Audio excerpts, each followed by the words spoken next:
privilégio de Deus com a paz do Senhor Jesus, amém? Quem está feliz com Jesus essa noite, quem pode dar uma salva de palmas, quem alegre por Jesus.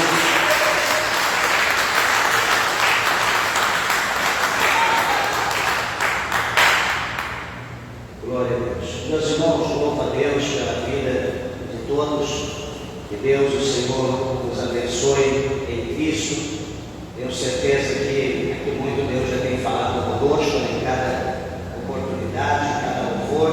Espero também que o Senhor continue a falar conosco. Tenho certeza pela palavra dele nessa noite aos nossos corações. Amém? Peço a você que está com a sua Bíblia, por favor, abra ela. Você que está sentado, coloque-se de pé, por favor, em reverência à palavra de Deus. E vamos ler a Bíblia, a palavra de Deus no Evangelho de São Lucas, capítulo de número 19, e versículo de número 10, para a glória de Deus. Evangelho de São Lucas, capítulo de número 19, versículo de número 10. Glórias a Deus. O último versículo do primeiro texto do capítulo de número 19. Louvado seja Deus. Evangelho de São Lucas, é o terceiro evangelho do Novo Testamento. Mateus, Marcos e depois Lucas. Ou ao contrário, Romanos, Atos, João, depois Lucas. Glórias a Deus. Veja se alguém está ao seu lado, sem a Bíblia, aproxime-se para que juntos possamos fazer a leitura da Santa Palavra de Deus. Evangelho de São Lucas, capítulo de número 19, versículo de número 10, está escrito assim: porque o Filho do Homem veio buscar e salvar o que se havia perdido. Amém, meus irmãos? Vamos orar a Deus. Levante ao céu a tua mão, a tua Bíblia. Vamos orar, peça para que Deus fale conosco. Amantíssimo Deus, maravilhoso, eterno e bom Pai, Senhor Deus soberano, Deus grande e fiel, mais uma vez, meu Deus, diante da tua presença, Lamassuienda, Lamasseriquenda, Lamassuienda, Lamacheia, meu Deus e meu Pai, nós nos colocamos, Senhor, com alegria em tua presença, meu Deus, para glorificar o Senhor que é digno, meu Pai, de toda a honra, de toda a glória, de todo louvor, toda adoração. Ó Deus soberano, Deus poderoso, abre, meu Deus e meu Pai, a porta da palavra, meu Deus do céu. Venha falar comigo, meu Deus, com a tua igreja. Venha falar, meu Pai, com os ouvintes da tua palavra que estão perto, meu Deus, os que estão a longa distância, meu Pai. Alcança cada vida, cada alma, Senhor. Venha permitir, meu Deus, orienta a alma cheia, e o teu Espírito Santo, meu Deus, ele venha adentrar a cada coração, meu Pai, e que ele venha, por intermédio da tua palavra, traduzir o resultado pela qual é enviada. Fala conosco, meu Deus, fala conosco, meu Pai, em nome do Senhor Jesus, para a glória de Deus, nosso Pai. Amém, Jesus. Amém. Podeis assentar, meus irmãos, desocupem vossas mãos e dê uma salva de palmas bem alegre para Jesus.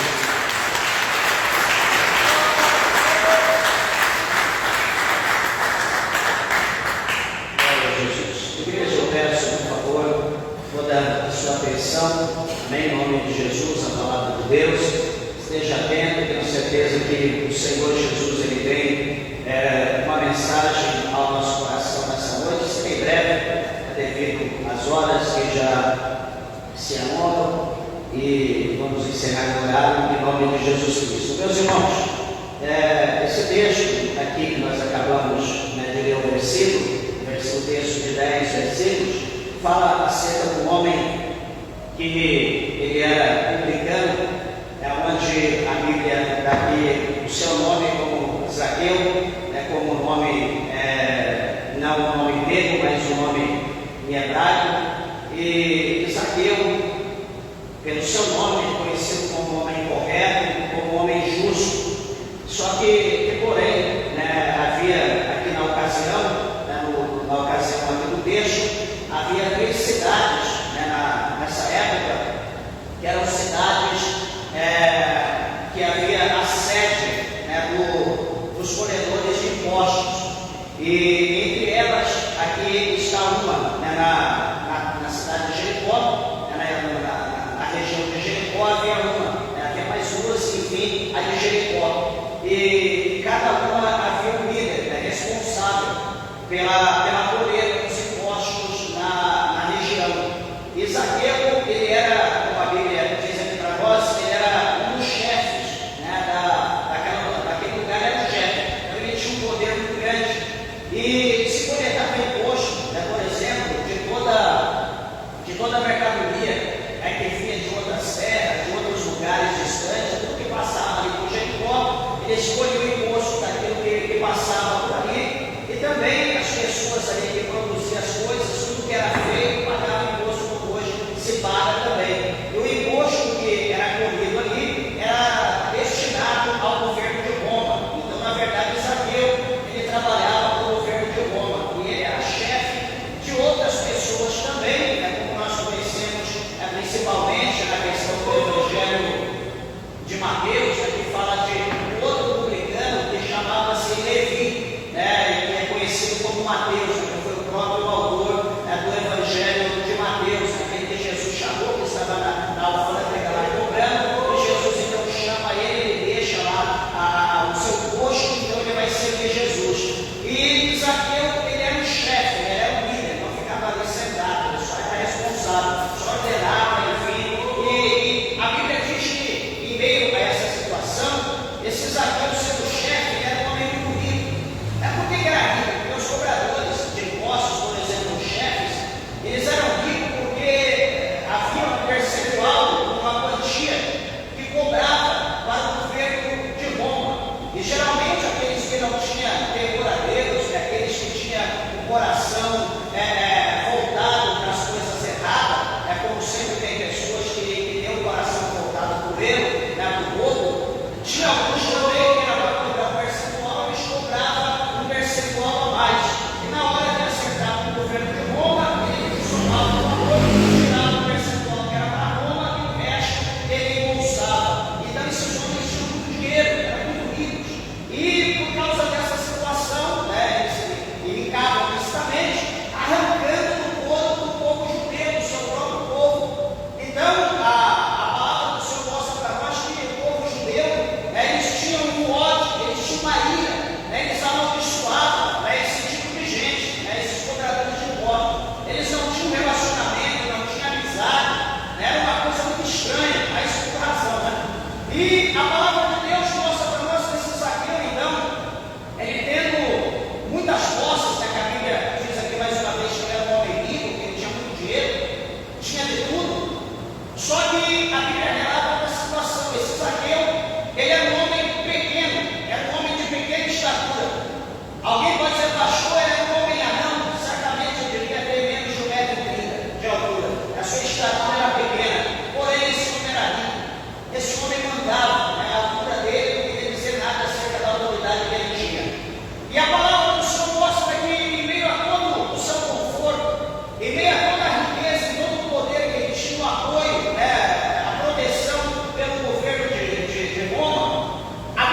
quem se havia perdido. Por quê? Porque Jesus olha para o alto e disse: Zaqueu, desce depressa, porque hoje me convém jantar em tua casa, hoje me convém pousar na tua casa, eu quero ser teu hóspede nesse dia de hoje. Zaqueu, desce daí, desce logo. Então, Zaqueu, ele deseja Jesus, só que o desejo de Jesus é maior. Por quê? Porque Jesus conhece, Jesus veio buscar. Talvez no âmbito espiritual, o Senhor Jesus já falou com a alma, com o Espírito que estava sobre Zaqueu, ele sobe naquela árvore, porque eu quero me apresentar a você, eu quero te chamar, eu quero te conhecer, eu quero te receber, eu quero ser o teu dono, eu quero ser o teu Senhor, eu quero ser o teu Salvador. Amados irmãos, você está aqui nessa noite, eu quero dizer que você veio aqui não é porque você quis, você veio aqui porque Jesus te chamou, porque Jesus falou no teu coração, porque Jesus disse: vai na minha casa nessa noite, porque eu tenho uma palavra para a tua vida, vai na minha casa nessa noite, porque eu tenho um projeto para realizar na tua vida, eu tenho salvação, eu tenho libertação, eu tenho uma nova história, eu tenho algo novo para realizar na tua vida. Se você crê no chamado de Deus, adore a Deus nessa noite, glorifique o Senhor, bendize o nome dele.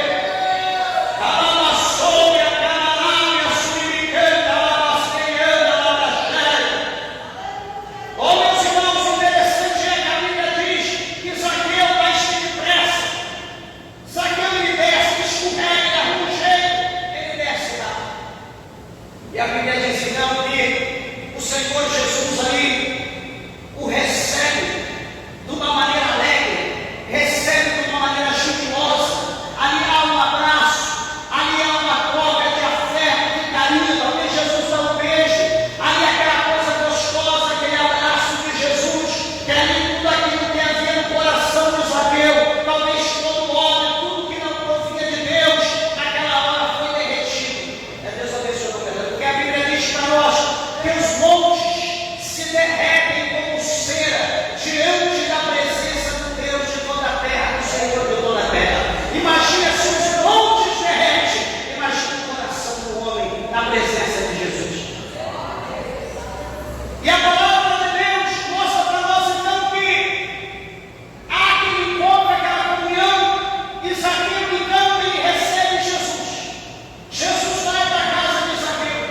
Aliás, Jesus vai para o banquete para passar o jantar, para passar aquela noite. Só que interessante é, meus irmãos, que a palavra do Senhor vai mostrar para nós que entre a multidão que ali estava, havia muitas pessoas que receberam milagre. Talvez o cego de Jericó também estava ali, que foi curado um pouco atrás. Havia ali muitas pessoas que foram curadas milagrosamente, mas também em meio àquele povo, a palavra de Deus mostra para nós que havia pessoas murmuradoras. Havia ali os fariseus, havia ali os escribas, havia ali os doutores da lei que estavam no meio de Jesus. Estavam ali não para glorificar Deus, estavam ali não para adorar o Senhor, mas estavam ali para ver o que Jesus fazia. Estavam ali para ver com quem Jesus relacionava, para ver com quem Jesus tocava, o que Jesus fazia. Eles não estavam ali para adorar Deus, porque eles não queriam adorar o Senhor.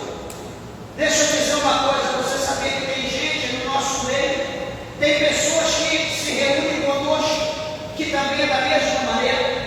Tem pessoas que têm um nome de cristão, tem pessoas que têm um nome de servo de Deus, que se aproxima de nós, não para adorar a Deus por aquilo que Deus é, ou por aquilo que Deus fez na nossa vida, mas só para ver a forma que nós adoramos a Deus, para ver a maneira que nós estamos andando na presença de Deus, para questionar, para falar, para nos apedrejar pelas costas. Está assim de gente.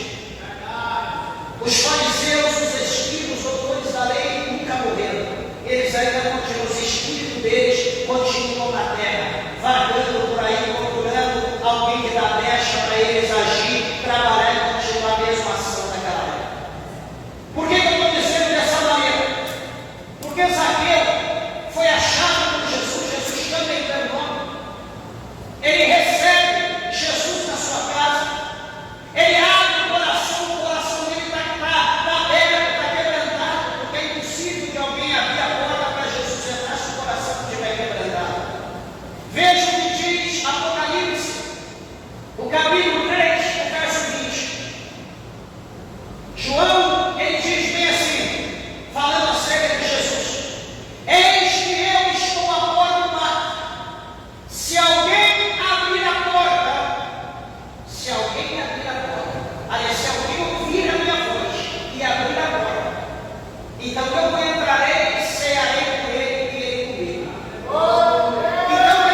Filho de Deus sendo mestre, Jesus está se tornando um pecador. Por quê? Porque Jesus está entrando na casa do pecador. Só que nos faz bem lembrar da palavra de Deus que o Senhor Jesus ele veio para todos os perdidos. Jesus não veio para quem está na luz, ele veio para quem está nas trevas. Jesus não veio para quem está são, Jesus veio para quem está doente. E eles não entendiam, eles não tinham entendimento acerca disso. Só que o que acontece? Quando Zaqueu, então, recebendo Jesus, estando dentro de casa, mesmo sabendo que estava vendo no coração, olha um homem com o coração quebrantado, olha um homem com o coração puro, olha o que esse homem diz: Senhor, eu vou dar aos pobres. Ele diz assim: Senhor, eu vou dar aos pobres metade dos meus bens. Ele era muito rico. Ele está dizendo: Senhor, eu vou dar aos pobres metade. Tudo que eu tenho, a metade eu vou dar para os pobres. Quer dizer, era muito, ele não precisava tanto. Só que a pessoa entende isso quando Jesus está na vida dele. Porque quando não dá, quanto mais ele tem, mais ele quer. Ele não olha para as pessoas, não vê as pessoas que têm necessidade, ele só olha para ele. Ele acha que quando ele for embora daqui, ele vai levar tudo com ele. Só que quando a pessoa vê Jesus, ele vê, ele tem ciência que ele não precisa de muito, que o pouco sobra para ele sobreviver. Ele sabe que tem gente que precisa, e ele vai ajudar. Quando a presença de Deus está na vida da pessoa, ele pensa nisso. Então ele diz: metade dos meus bens darei aos pobres. E ele continua: se porventura, talvez ali ele fala numa voz alta, ele diz: se porventura eu defraudei, se porventura eu cobrei imposto de alguém a mais do que é recomendado, do que é lei, se eu cobrei um percentual a mais, que porventura alguém se manifeste, porque eu devolverei 4 vezes, como manda a lei. Eu vou devolver 4 vezes mais.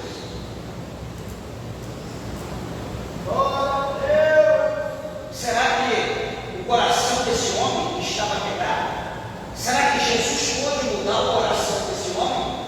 Meus irmãos, em Jeremias, a palavra de Deus diz para nós que a palavra do Senhor é como um martelo que esmiuça a pedra. A palavra de Deus ela tem o poder, ela é como um martelo. Ela bate, bate, bate, bate, até que quebra. E quando quebra, acontece isso. Um homem natural nunca ele vai fazer uma coisa dessa. Uma mulher natural nunca ela fará uma coisa dessa. Mas quando Jesus entra na vida dele, ele se compadece. E deixa eu te dizer uma coisa. O apóstolo São Paulo, ele fala aqui em Coríntios, um pouquinho mais à frente, ele escreveu na sua segunda carta, ele diz assim que para o ser humano, para o homem, o maior prazer é dar e receber. Sabe por quê? Porque quanto mais o homem ele dá, quanto mais ele semeia, mais a terra vai devolver para ele, mais ele vai colher.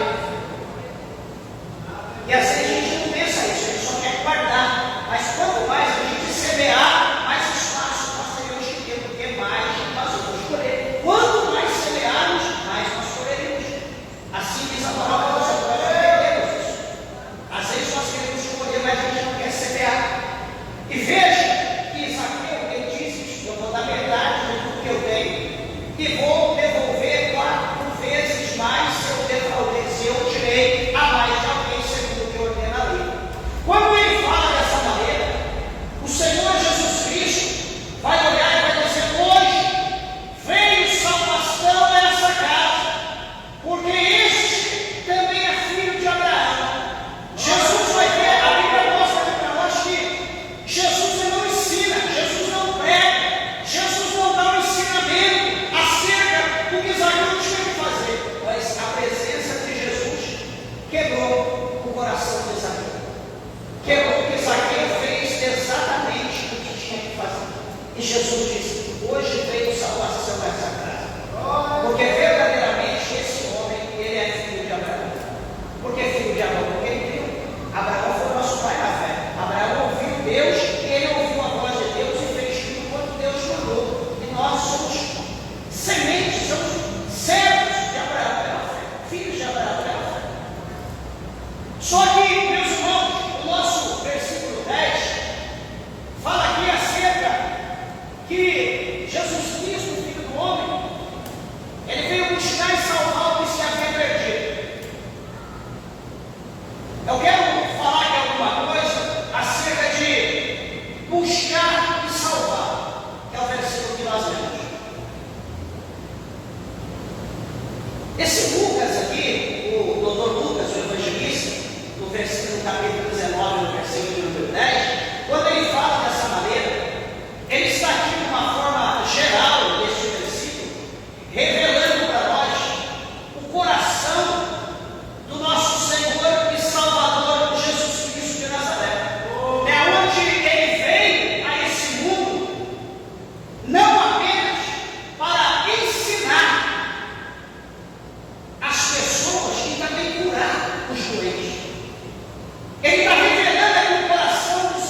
e para salvar todos os que estavam perdidos.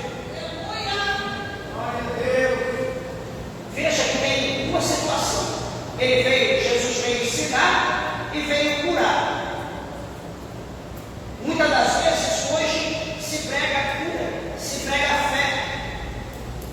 Hoje nós estamos pregando cura, nós estamos pregando ensinamento acerca de Jesus. Só que a parte principal, que é esse versículo 10, qual é a parte principal? Buscar e salvar. Nós esquecemos de falar isso. Nós só falamos cura. Jesus quer curar, Jesus quer dar vitória, Jesus quer te libertar. Mas e a salvação? O intuito de Jesus vir ao mundo foi salvar a humanidade. O principal motivo de Jesus vir ao mundo foi para que a humanidade pudesse ser salva. Não ser apenas curada da nossa carne, mas ser curada da nossa alma. Que não existe remédio nessa terra que pode curar a alma do homem a não ser Jesus. Não existe salvação nesse mundo que possa salvar a alma do homem se não for Jesus. É por isso que no capítulo 14 do Evangelho, capítulo 14, versículo 6, do Evangelho de São João, o Senhor Jesus ele diz que Ele é o caminho, Ele é a verdade e a vida. Ninguém vai ao Pai se não for por mim. Jesus, Ele veio para salvar o homem da perdição, da morte eterna ou do inferno. Jesus veio para isso, o principal motivo. Curar a nossa carne é uma coisa que nós alcançamos cura hoje em qualquer farmácia, em qualquer hospital, em qualquer UPA, UBS, nós encontramos a cura da carne. Aqui dentro, Jesus está aqui para curar a tua alma. Jesus está aqui para salvar a tua alma. Esse é o principal motivo de você estar aqui hoje, nessa noite. Talvez você não sabia, mas você está aqui porque Jesus ele veio te buscar. Jesus ele veio salvar a tua alma.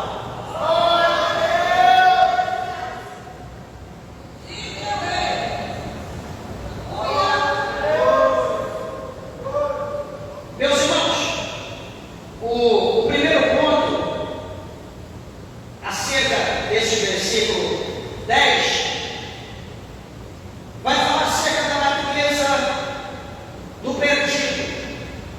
Não sei se alguém aqui já se perdeu alguma vez. Talvez uma viagem,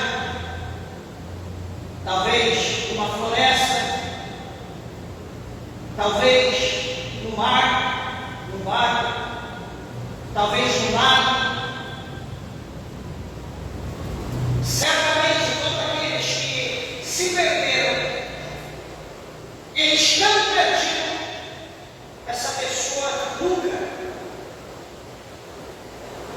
ficou em paz, conseguiu ficar tranquilo em paz. Eu estou perdido, não, mas estou tranquilo, estou sossegado.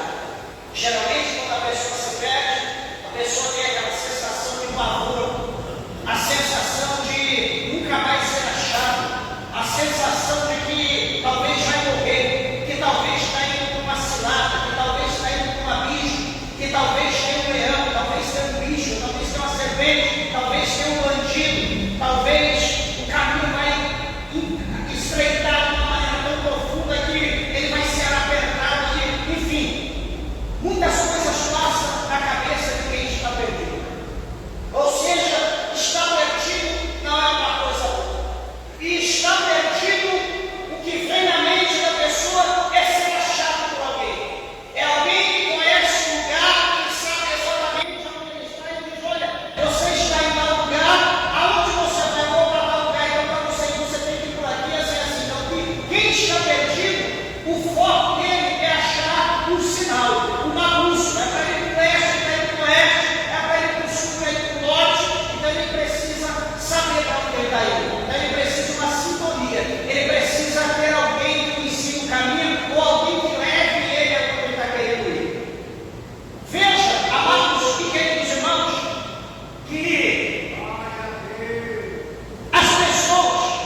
de saber onde dar os livros, enfim.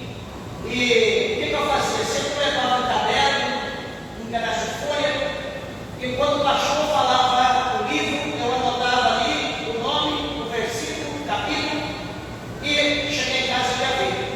Então, eu ia sempre anotando. Então, se você quiser seguir a sugestão, anotar. E outra também, a pregação está sendo transmitida ao vivo pelo Facebook. Depois, se alguém quiser acompanhar em casa também, fique tranquilo, à vontade, para você acompanhar e ver diretamente na Bíblia, dá no mouse lá e acompanha a Bíblia também. Vai ser bom para você, tá bom? Veja, 2 Coríntios capítulo 4, está dizendo assim, olha, 4 verso 4, nos quais o Deus deste século cegou o entendimento dos incrédulos, para que lhes não resplandeça a luz do Evangelho da glória de Cristo, que é a imagem de Deus. Veja que o apóstolo Paulo, ele está mostrando para nós, ele destaca que a cegueira espiritual, ela afeta todas as pessoas, todos aqueles que não creem em Cristo. Por que ele está dizendo isso? É que o versículo revela a influência do inimigo, a influência de Satanás em obscurecer a verdade do Evangelho de todos aqueles que são descrentes. Não é isso que está dizendo aqui? Dos quais o Deus desse século. Quem é o Deus desse século? Satanás. O que Satanás faz? Ele cegou o entendimento dos incrédulos. Que é incrédulos? Aquele que não crê, descrente. Ele cegou. Para que lhes não resplandeça a luz do Evangelho, que é a glória de Cristo, que é a imagem de Deus. O apóstolo São Paulo escreve aos Romanos, ele diz para os descrentes, para aqueles que não creem, para aqueles que são cegos, que estão cegados pelo inimigo. O apóstolo Paulo escreve aos Romanos, ele diz que a fé, ela vem pelo ouvir e ouvir pela palavra de Deus. Meus irmãos, quantas das vezes você diz ao culto, se arrumou até, e quando você estava pronto para ir, de repente bateu uma frieza, de repente aconteceu alguma coisa, de repente assoprou o vento, de repente deu uma tontura, alguma coisa aconteceu, você diz, não vou para o culto, você estava pronto, e você não foi. Será por quê? De repente você estava no meio do caminho, de repente você muda o percurso e vai para outro lugar, e deixa de vir do culto. Por que será? O Deus desse século cegou o entendimento dos incrédulos, para que não resplandeça a luz do Evangelho, que é a glória de Cristo. O inimigo, ele quer nos ofuscar, ele quer nos cegar, ele quer cada dia que nós nos tornamos mais incrédulos. Ele não quer que nós ouvimos a palavra de Deus, ele não quer que nós nos unimos na igreja, ele não quer que nós nos congregamos como aqui nós estamos, ele não quer que nós abrimos mão da nossa casa, do nosso conforto, da nossa família, dos amigos, para estar na casa de Deus. Por quê? Porque se nós estivermos na casa de Deus, ouvindo a palavra do Senhor, isso vai trazer para nós fé. Nós vamos deixar de ser descrente, nós agora vamos começar a ser crente, nós vamos começar a crer, como foi dito aqui hoje na palavra inicial, hoje no primeiro de João, e conhecereis a verdade, e a verdade vos libertará. Então a palavra de Deus, ela tem o poder de libertar todos aqueles que estão presos, todos aqueles que estão ofuscados, todos aqueles que estão cegos pelo poder de Satanás. Deixa eu te contar aqui um testemunho rápido, no começo da nossa fé, minha esposa,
O que o apóstolo Paulo está querendo dizer? O apóstolo Paulo ele declara sucintamente a realidade universal do pecado. Ele mostra que ele declara a realidade do pecado em todo o ser humano, no âmbito universal. E uma coisa que é interessante, ele ressalta a condição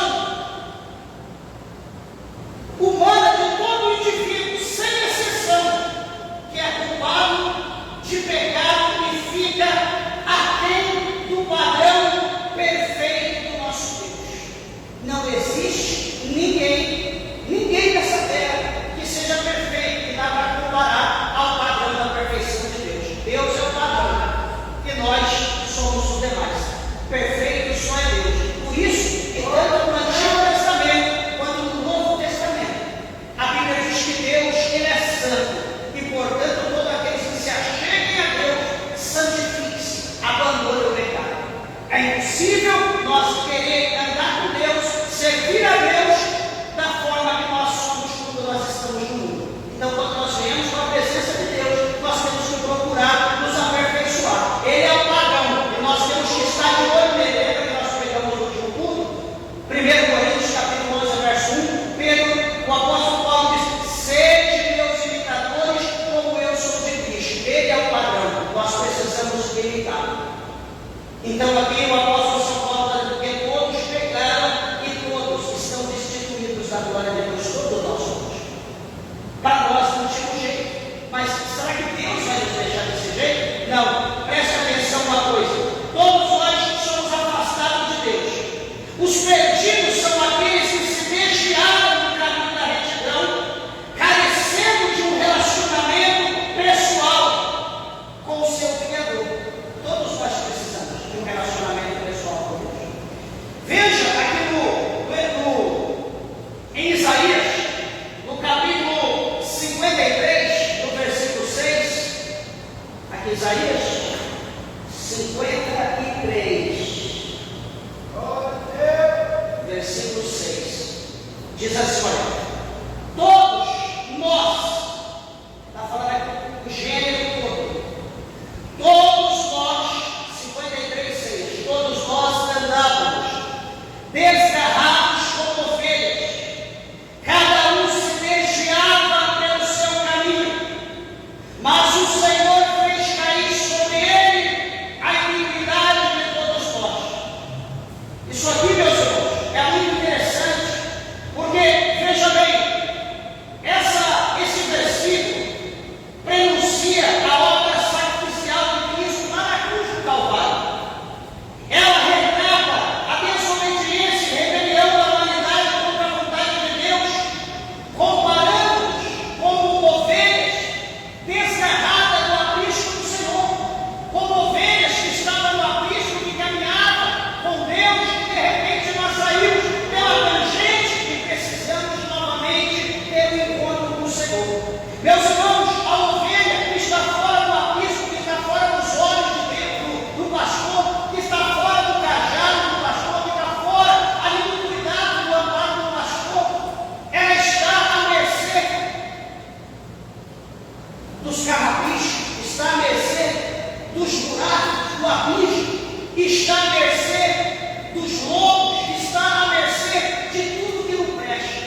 Ela não terá apoio, ela não terá amparo fora do aprisco, fora dos olhos do pastor. E a palavra do Senhor aqui está mostrando para todos nós andávamos desgarrados como ovelha, andávamos desgarrados como ovelha. Então aqui o profeta Isaías está dizendo que nós somos achados, porque nós andávamos. Agora nós estamos, aqueles que ouviram a voz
Louvado seja o nome do Senhor.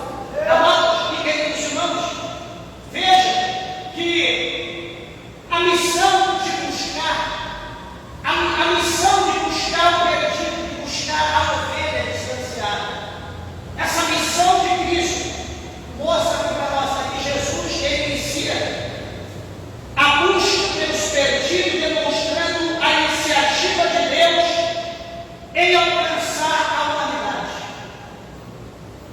A palavra do Senhor vai para nós falar no Evangelho de São Mateus, no capítulo de número 18, no versículo de número 11, diz assim, olha, São Mateus 18, versículo 11, porque o Filho do Homem veio salvar o que se tinha perdido. Que vos parece? Ele faz uma pergunta. Se algum homem tiver 100 ovelhas e uma delas se desgarrar, não irá pelos montes deixando as 99 em busca da que se desgarrou? E se porventura achá-la em verdade do tipo de maior prazer, tem por aquela do que pelas 99 que se não desgarraram. Assim também não é a vontade de vosso Pai que está nos céus que um desses pequeninos se perca. É muito interessante esse texto aqui, que mostra para nós que a alegria do Senhor, estamos aqui, todo mundo salvo. A alegria do Senhor é maior por alguém ainda que não foi salvo do que para nós que somos salvos. Sabe por quê? Porque nós já fazemos parte do céu, nós já somos de Deus. Então a palavra do Senhor fala para nós em Romanos que os anjos do céu, eles fazem festa quando um pecador ele se arrepende. Quando alguém que está perdido é achado, é motivo de festa. A Bíblia fala para nós que aquela mulher que tinha aquela dracma, e aquela dracma ela tinha 10, uma foi perdida. De repente ela pega a luz, de repente ela pega a vassoura, de repente ela começa a varrer, ela começa a virar a casa dela no avesso, e de repente ela acha a dracma que estava perdida. A pastora tinha 10, perdeu uma e ficou desesperada. Ninguém quer perder. E ela achou aquela que estava perdida. E veja que quando ela acha, a Bíblia diz para nós que ela chama todas as amigas, ela chama todas as suas colegas, suas vizinhas, reúne todo mundo e vai fazer um banquete, vai dizer: vizinhas, venham se alegrar comigo, amigas, venham se alegrar comigo, porque essa dracma minha, ela estava perdida, mas agora foi achada. Então, meus irmãos, quando nós achamos alguma coisa que foi perdida, é motivo de festa. Então os céus fazem festa quando o pecador ele é achado, quando ele vem para a presença de Deus. Por isso que na igreja, quando alguém aceita Jesus, quando alguém se reconcilia, a gente se alegra, o nosso coração se alegra, a gente derrama lágrimas, porque é mais uma alma que foi tirada das mãos do diabo, que foi tirada do pecado, é mais uma alma que foi tirada daquele óculos preto, da escuridão do pecado, aquela pessoa que andava apoiada pelo inimigo. Sabe quando a pessoa está cega no mundo, ela está ali, com os olhos vedados e com o braço dado no inimigo, o inimigo fala: por aqui, é por ali, é por aqui, é por ali, só te leva para lugar errado, só para quebrada. Ah, pastor, mas eu estou vendo tudo. Estou dizendo no âmbito espiritual. Você é cego no âmbito espiritual. Jesus diz que aquele que está com ele não tropeça, porque ele está na luz, ele enxerga tudo, ele vê tudo. Então ele não tropeça. Mas Jesus diz que aquele que está sem mim, aquele que não caminha comigo, esse tropeça e cai. Por quê? Porque ele está em treva, ele não enxerga. Por mais que você possa estar aí com seus olhos enxergando tudo, você está em trevas se você não pegar Jesus. Jesus quer te dar luz hoje, ele quer iluminar o teu caminho. Jesus ilustra a sua missão como um bom pastor que busca as ovelhas perdidas, pois transmite o coração de Deus para aqueles que se desviaram do seu rebanho, aqueles que saíram do alto, aqueles que foram embora, que saíram da casa de Deus. Quantos que se arrependem de estar na presença de Deus? Graças a Deus, meus irmãos, está fazendo agora em março 23 anos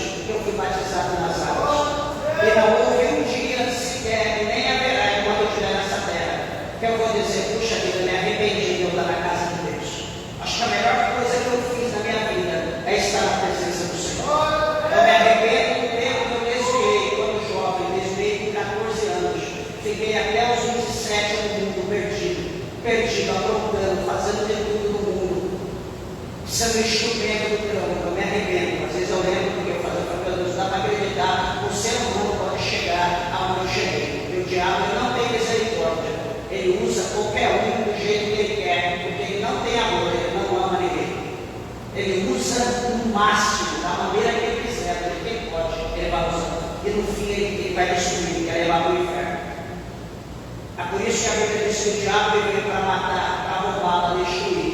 Mas o Senhor Jesus Cristo ele veio para dar vida e para dar vida em abundância.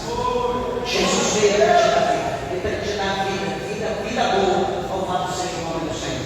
Encerrando, o envolvimento espiritual, depois de ser achado do Cristo, vai ter um envolvimento espiritual. Jesus, ele se envolve com indivíduos considerados perdidos pela sociedade, com os doentes, com os cegos, com pecadores, como a questão de Zaqueu, demonstrando a natureza inclusiva de sua missão.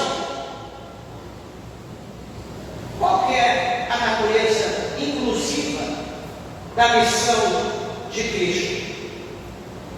Lucas, no capítulo 15, no versículo de número 1, a palavra do Senhor diz: chegavam-se a ele todos os publicanos e pecadores para o ouvir.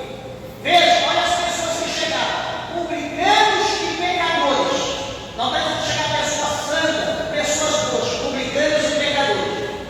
E também fariseus e escribas murmuravam, dizendo: este recebe pecadores e comem com eles.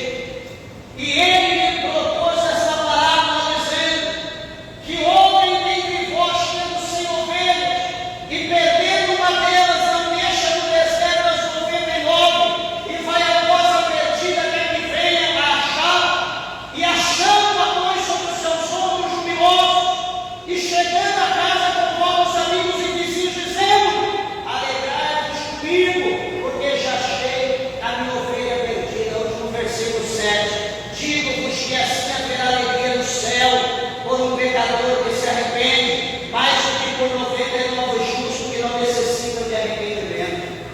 Olha, você está ouvindo a palavra de Deus, você que ainda não é crente, os céus estão preparados para festejar pela salvação da tua alma. Você que ainda não abriu o coração para Jesus, abre o coração para Jesus. Deixe o céu se alegrar nessa noite do intermédio da tua vida. Abra o teu coração para Jesus.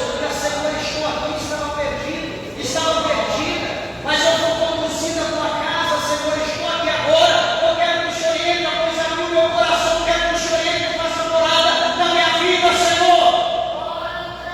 Essa palavra aqui, meus irmãos, apresenta a ovelha perdida, enfatizando a busca incansável de Deus por aquelas que estão espiritualmente perdidas. A associação de Jesus com pastores reflete sua missão de buscar e salvar os perdidos, demonstrando o amor e a graça inclusiva ou exclusiva de Deus. Não existe outro que faça o que Jesus ele fez para nós ou por nós. A palavra de Deus, eu encerro, mostra para nós a compaixão divina de Deus pela humanidade. Em João, no capítulo de número 3, no versículo de número 16, a Bíblia mostra para nós que Deus, o Senhor, ele amou o mundo de tal maneira, de uma maneira tão grande, que ele deu o seu Filho unigênito, para que todos aqueles que creem nele não pereçam, mas tenham a vida eterna. Jesus, dando o seu Filho, mostra para nós a palavra de Deus, que essa foi a maior demonstração do amor de Deus para nós. Enviar Jesus, que é a luz do mundo, para iluminar o meu caminho, o teu caminho, o caminho de todo aqueles que o aceitar, que eu receber como único Senhor e Salvador da sua alma. Você que ainda não decidiu a tua vida, você que ainda está pensando no que eu vou fazer, o que vai ser da minha vida, esse novo ano que eu estou vivendo, será que eu vou conseguir cruzar ele? Será pode tentar, ou de repente você pode não conseguir. Você pode tentar com Jesus, ou você pode tentar sem Jesus. Você tentando sem Jesus, você não conseguindo, você vai para o inferno. Você tentando com Jesus, você não conseguindo, o céu te aguarda, porque você tentou com Jesus. Então é melhor tentar com Jesus do que tentar com Jesus. Porque o que está determinado, com Jesus ou sem Jesus, vai acontecer. E é